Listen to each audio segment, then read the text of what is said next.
समिति का गठन कब किया गया?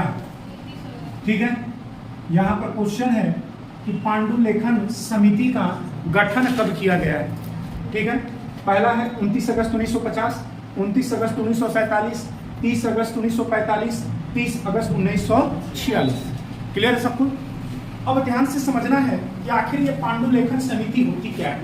ठीक है, तो याद रखना है इसी को कहते हैं प्रारूप समिति। ध्यान से समझिएगा, क्या कहते हैं इसको?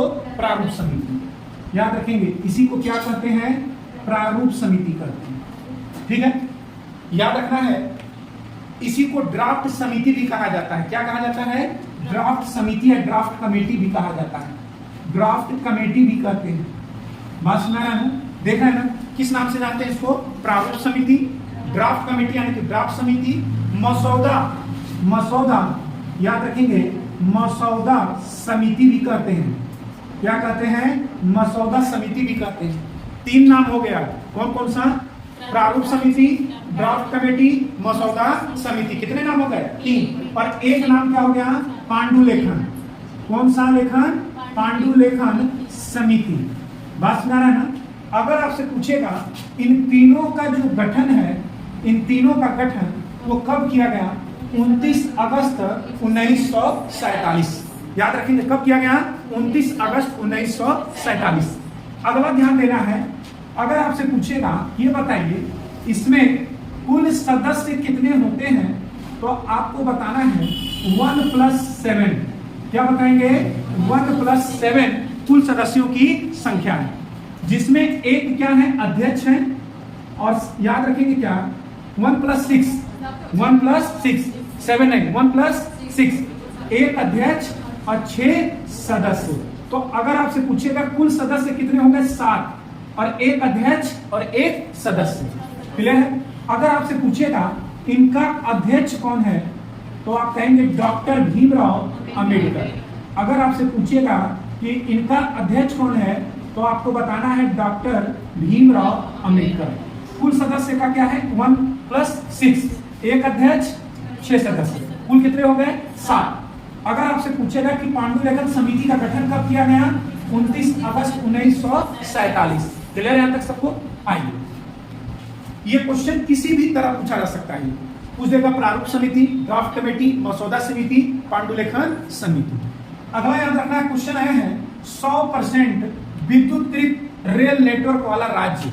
करंट अफेयर का भी क्वेश्चन है, मतलब पूरी तरह इलेक्ट्रिक वाला कौन सा राज्य है, रेल नेटवर्क वहां पर पूरी तरह फैला हुआ है, वो कौन सा राज्य है?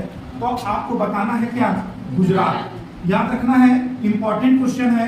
अगर आपसे पूछेगा कि 100% विद्युतीकृत रेलवे नेटवर्क वाला राज्य कौन सा है? गुजरात। बात सुना है?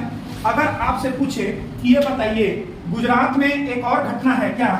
करंट अफेयर है कि गुजरात में याद रखेंगे ईवी मोटर, क्या ईवी जो मोटर है, याद रखना है क्या? मोटर वाहन कर को याद रखेंगे, जो वाहन कर है, मोटर वाहन कर, उस पर कितने % की छूट दी गई है? तो आपको बता देना है 1%। जो इलेक्ट्रिक वाहन है ईवी मोटर, उस पर कितने % छूट कर दिया गया है? 1% कर लगाया, घटा दिया गया है। ठीक है, कितने %? 1%। तो वाहन कर घटाकर कितने %? 1% कर दिया गया है। वाहन कितने % कर घटाकर? 1% कर घटा दिया गया है। ठीक है, अगला बात करेंगे इस गुजरात के बारे में। अगर आपसे पूछेगा यहाँ पर कुछ जीआई टैग मिला है गुजरात में, बात सुना है ना? क्या मिला है? GI tag. और वो जीआई टैग याद रखेंगे सौदागर प्रिंटिंग। कौन सी प्रिंटिंग? सौदागर प्रिंटिंग। सौदागर याद रखेंगे, सौदागर प्रिंटिंग को याद रखेंगे क्या मिला है? तो आप कह देंगे इसको जीआई टैग मिला है। क्लियर है? अगर आपसे पूछेगा कि गुजरात का, अगर आपसे नृत्य पूछेगा क्या है? गरबा। क्या है भैया? गरबा। ठीक है, याद रखना है क्या है? गरबा। और गुजरात की राजधानी क्या है? बताइए। गांधीनगर। क्या है? गांधीनगर। याद रखना है, यहाँ क्या है? गांधीनगर इसकी राजधानी है। क्लियर सबको? तो याद रखना है 100% विद्युतीकृत रेल नेटवर्क वाला राज्य कौन सा है? गुजरात। अब पांडुलेखन समिति का गठन कब किया गया? 29 अगस्त 1947। क्लियर है? चलिए नोट कर लीजिए इसको। गुजरात में ईवी मोटर वाहन कर घटाकर 1% है।